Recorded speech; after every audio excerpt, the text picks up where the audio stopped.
Have you ever gotten so far in life and you accomplish this much, but then the next level is really, really hard, if not seemingly impossible to achieve? You and I share a commonality. We both have ventured out far into a new and a better life. We've accomplished, we've created, we've conquered all the obstacles in the way, and yet we haven't moved on or moved forward to the next thing. It all has to do with what we believe we can do. So what is it you believe you can do? What is it that you believe you can do? So I wrote some things down, and I want you to as well. I believe that I can earn more money. Actually, that's true, and that's easy to do. It's really not that difficult. But do you believe that you can leave a relationship? Do you believe that you can start a new relationship?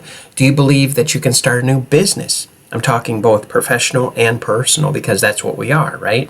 We operate on a personal note and we operate on a professional note, depending on our environment and our atmosphere, or how we feel about the place where we abide, where we spend the most time in or spend the most time with. That can either strengthen your belief in yourself and what you can do and what you can accomplish, which is actually unlimited, or it can diminish your belief in yourself. Now, let me tell you something that you may or may not believe. What you believe about yourself, what I believe about myself, what we believe about other people, this is what controls our leanings towards faith or fear. Faith moves the hands of God, which means fear keeps them still. Because for every one thing, there's another. There's an opposite of something. In the same way, faith moves us forward into the next level, into the next creation, into the next relationship, into the next business, whatever you're going for. Fear, if it's not identified, it inhibits us, it pulls us back, it repels us away from something that actually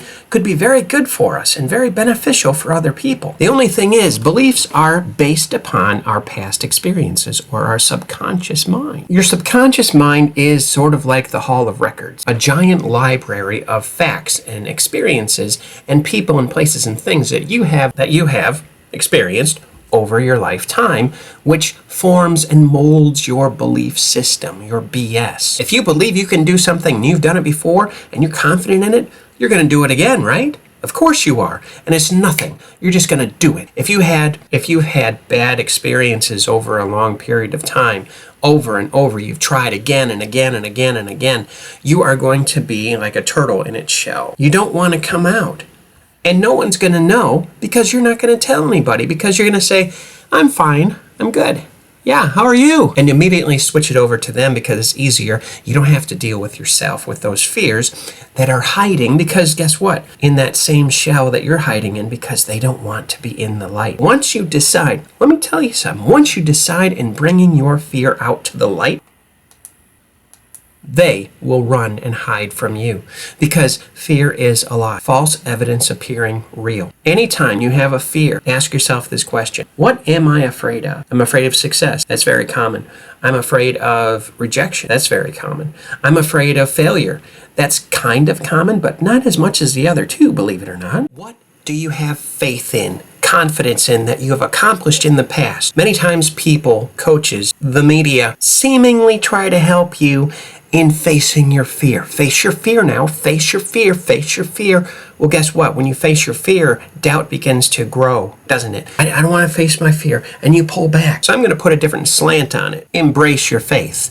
What in the past have you done that you've accomplished, that you have felt great about, that you've had confidence in, that you've excelled in? Focus on those things. Focus on what you've had faith in.